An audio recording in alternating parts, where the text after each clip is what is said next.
हाय दोस्तों, chemistry page में आपका स्वागत है। आज हम लोग बात करेंगे एक इंपॉर्टेंट टॉपिक जिसका नाम है इंडक्टिव इफेक्ट। आज मैं आपको इसमें बताऊंगा कि इंडक्टिव इफेक्ट एक्चुअल में होता क्या है, ये कितने टाइप का होता है और इसके यूजेस क्या क्या होते हैं। तो चलिए दोस्तों शुरू करते हैं। इससे पहले अगर आप हमारे चैनल पर नए हैं और आपने अभी तक हमारे चैनल को सब्सक्राइब नहीं किया है तो प्लीज सब्सक्राइब करना मत भूलिए। तो दोस्तों बात करते हैं इंडक्टिव इफेक्ट। एक्चुअल में इंडक्टिव इफेक्ट को समझने से पहले थोड़ा सा मैं आपको इंट्रोडक्शन दे दूं, इससे आपको इंडक्टिव इफेक्ट को समझने में आसानी होगी और इसे आप इजीली ग्रैस्प कर पाएंगे। तो मेरा पहला पॉइंट है, जितने भी कोवेलेंट बॉन्ड बनते हैं उनमें इलेक्ट्रॉन की इक्वल शेयरिंग होती है। यानी अगर मैं यहाँ पे एक हाइड्रोजन लूं और उसका एक इलेक्ट्रॉन और दूसरा हाइड्रोजन का एक इलेक्ट्रॉन, इन दोनों के बीच एक एक इलेक्ट्रॉन की शेयरिंग होगी और तब जाके एक कोवेलेंट बॉन्ड बनेगा इस तरह से। तो कोवेलेंट बॉन्ड बनने की बेसिक कंडीशन है शेयरिंग ऑफ इलेक्ट्रॉन। अब देखिए दोस्तों, अगर सिमिलर एटम होते हैं तो जो बॉन्ड पेयर है वो हमेशा मिडिल में रहता है, ऑलवेज। यानी अगर मैं हाइड्रोजन की बात करूं तो हाइड्रोजन ने एक एक इलेक्ट्रॉन शेयर किया है, इसका मतलब यहाँ पे एक इलेक्ट्रॉन, यहाँ पे एक इलेक्ट्रॉन है। तो ये जो इलेक्ट्रॉन पेयर है वो हमेशा दोनों हाइड्रोजन के मिडिल में रहता है, क्योंकि यहाँ पर सिमिलर एटम इन्वॉल्व है। सिमिलर एटम का मतलब दोनों एटम के बीच कोई भी इलेक्ट्रोनेगेटिविटी का गैप नहीं है, इसीलिए दोनों तरफ से इक्वल फोर्स इलेक्ट्रॉन पे लगेगा और इलेक्ट्रॉन पेयर हमेशा बीच में रहेगा। लेकिन अगर डिसिमिलर एटम का कोई कोवेलेंट बॉन्ड बने, ध्यान दीजिए दोस्तों, डिसिमिलर एटम जैसे H और Cl, अगर इन दो अलग अलग एटम के बीच कोवेलेंट बॉन्ड बनता है तो होगा क्या? होगा ये कि जो इलेक्ट्रॉन पेयर है, जो यहाँ पे बॉन्ड पेयर है, वो उस एटम की तरफ शिफ्ट होगा जिसकी इलेक्ट्रोनेगेटिविटी ज्यादा है। और H और Cl के केस में Cl की इलेक्ट्रोनेगेटिविटी H से ज्यादा होती है, इसीलिए ये जो बॉन्ड पेयर है वो थोड़ा सा Cl की तरफ शिफ्ट हो जाएगा, जिस वजह से Cl पे पार्शियल नेगेटिव चार्ज आ जाएगा और हाइड्रोजन पे पार्शियल पॉजिटिव चार्ज आ जाएगा। एक्चुअल में दोस्तों यही इंडक्टिव इफेक्ट की शुरुआत होती है और यही इंडक्टिव इफेक्ट।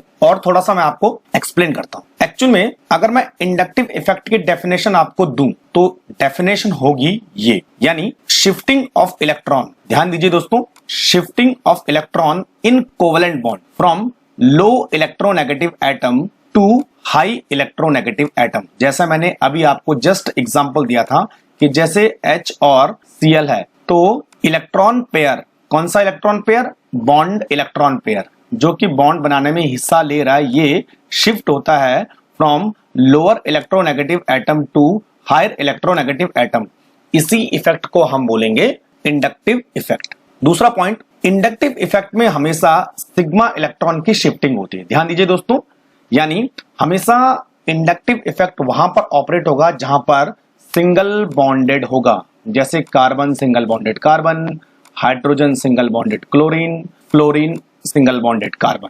इस तरह से जहां सिंगल बॉन्ड इन्वॉल्व होता है वहीं पर इंडक्टिव इफेक्ट ऑपरेट होगा।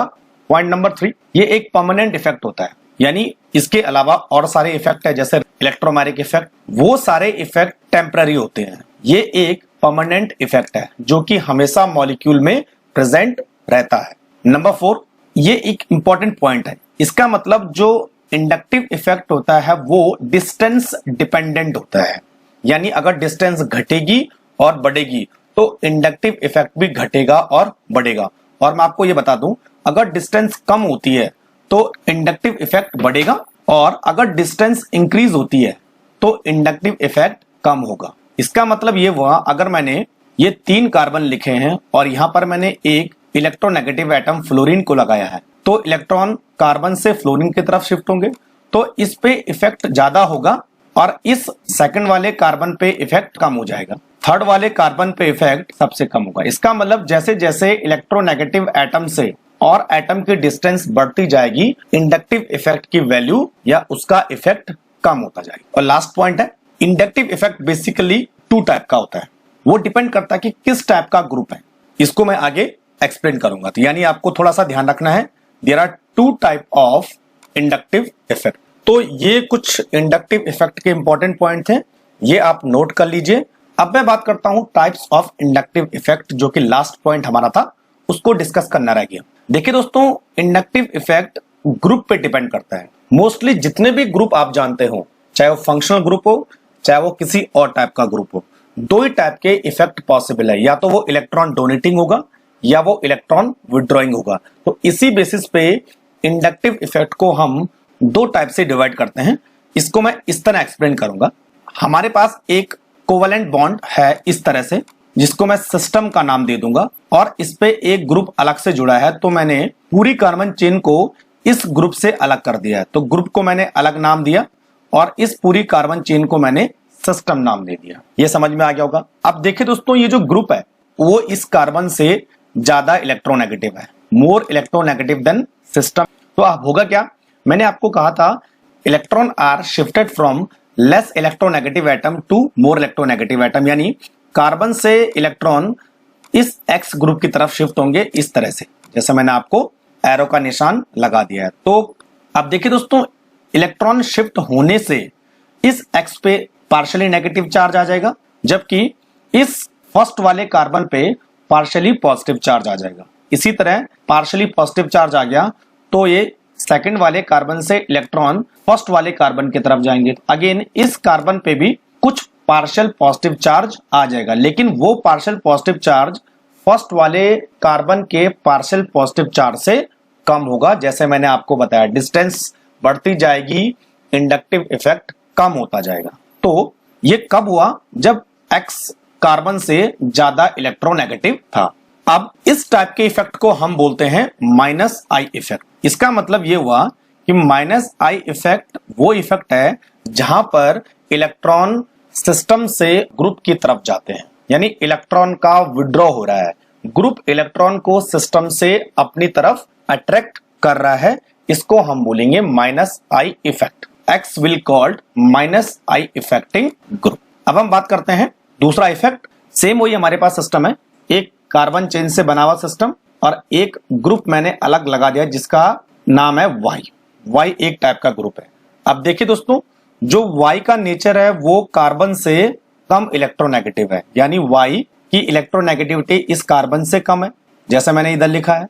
तो अब क्या होगा, वाई की इलेक्ट्रोनेगेटिविटी कम है, कार्बन की इलेक्ट्रोनेगेटिविटी ज्यादा है। तो इसका मतलब इस समय इलेक्ट्रॉन वाई से कार्बन की तरफ शिफ्ट होंगे, तो वाई पे आ जाएगा पार्शियल पॉजिटिव चार्ज और इस कार्बन पे आ जाएगा पार्शियल नेगेटिव चार्ज। अगेन इस कार्बन से इस कार्बन की तरफ शिफ्ट होंगे तो इस कार्बन पे आ जाएगा अगेन नेगेटिव चार्ज, लेकिन फर्स्ट वाले कार्बन से कम होगा। इसी तरह इस पे भी आगे नेगेटिव चार्ज कैरी फॉरवर्ड हो जाएगा। अब देखिए दोस्तों, यहां पर आपको क्या दिख रहा है कि इलेक्ट्रॉन की शिफ्टिंग ग्रुप से सिस्टम की तरफ हो रही है। इसका मतलब इलेक्ट्रॉन डोनेशन हो रहा है फ्रॉम ग्रुप टू सिस्टम। और ये क्यों हुआ, क्योंकि वाई की इलेक्ट्रोनेगेटिविटी कार्बन से कम है। तो इस टाइप के इफेक्ट को हम बोलेंगे प्लस आई इफेक्ट। ध्यान दीजिए दोस्तों, कौन सा वाला, प्लस आई इफेक्ट। यानी प्लस आई इफेक्ट में इलेक्ट्रॉन डोनेट होते हैं, ऐसा कोई ग्रुप जो कि इलेक्ट्रॉन डोनेट कर सकता है। तो जो वाई होगा उसको हम बोलेंगे प्लस आई इफेक्टिंग ग्रुप। अब मैं इसको समराइज करता हूं। माइनस आई इफेक्टिंग ग्रुप का मतलब electron withdrawing from system to group, और प्लस आई इफेक्ट का मतलब होता है electron donating from group to system. तो ये दो टाइप का इंडक्टिव इफेक्ट होता है, minus I effect and plus I effect. अब मैं थोड़ा सा इसको एग्जाम्पल से एक्सप्लेन करता हूं। अब देखिए, एक्स का मतलब मैंने आपको ये बताया कि ये इलेक्ट्रॉन को विड्रॉ करेगा, तो इसको हम बोल सकते हैं इलेक्ट्रॉन विड्रॉइंग ग्रुप, यानी x will be electron withdrawing group. इसी तरह जो आई होगा उसको हम बोल सकते हैं इलेक्ट्रॉन डोनेटिंग ग्रुप। यहाँ पर मैं आपको एग्जाम्पल देता हूं। मैंने यहाँ पर एक बेंजीन रिंग बनाई है और उसके ऊपर मैंने एक एक्स ग्रुप लगा दिया। अब देखिए दोस्तों, एक्स का नेचर है इलेक्ट्रॉन को विड्रॉ करना, तो ये क्या करेगा, बेंजीन से इलेक्ट्रॉन को विड्रॉ करेगा। तो इस तरह का एरो बन जाएगा, electron will shifted from benzene to group. ये वाला हो गया सिस्टम और ये वाला हो गया ग्रुप। तो इस समय हो क्या रहा है, सिस्टम से और ग्रुप की तरफ इलेक्ट्रॉन की शिफ्टिंग हो रही है। ठीक उसी तरह प्लस आई इफेक्ट में ये मैंने बेंजीन का स्ट्रक्चर बना दिया और इसके ऊपर मैंने ऐसा ग्रुप लगा दिया जिसका नेचर है electron donating.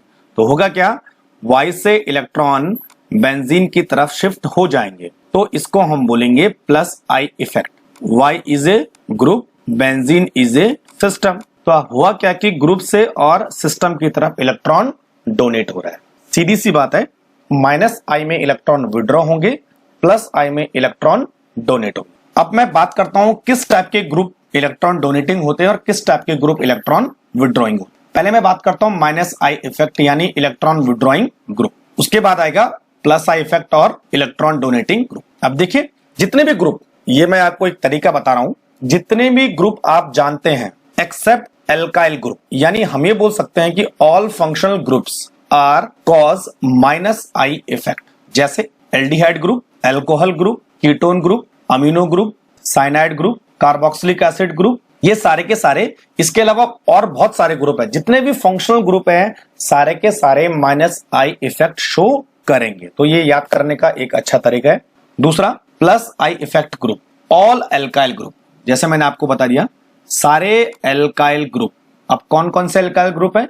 Methyl, ethyl, isopropyl, tertiary butyl, जितने भी आप एल्काइल ग्रुप जानते हो, इसी तरह के सारे ग्रुप, वो सारे के सारे इलेक्ट्रॉन डोनेटिंग यानी +I इफेक्टिंग ग्रुप होंगे। और इनके अलावा जितने भी फंक्शनल ग्रुप होते हैं वो -I इफेक्टिंग ग्रुप होंगे। अच्छा दोस्तों, इसमें भी इनका एक ऑर्डर होता है, वो आपको थोड़ा सा याद रखना पड़ेगा। अभी मैं उसको नहीं बता सकता हूं, यानी हर किसी ग्रुप का इक्वल इफेक्ट नहीं होता है। किसी ग्रुप का -I इफेक्ट ज्यादा होता है और किसी ग्रुप का -I इफेक्ट कम होता है, यानी इनका एक ऑर्डर है जो आपको देखना पड़ेगा। उसी तरह +I इफेक्ट का भी एक ऑर्डर होता है, वो भी आपको देखना पड़ेगा। हर किसी ग्रुप का इक्वल इफेक्ट नहीं होता। अब लास्ट में कि यूज क्या है, इंडक्टिव इफेक्ट हम क्यों पढ़ते हैं, what are the application of inductive effect. तो पहला है स्टेबिलिटी ऑफ कार्बोकैटायन। कार्बोकैटायन की स्टेबिलिटी को हम इंडक्टिव इफेक्ट से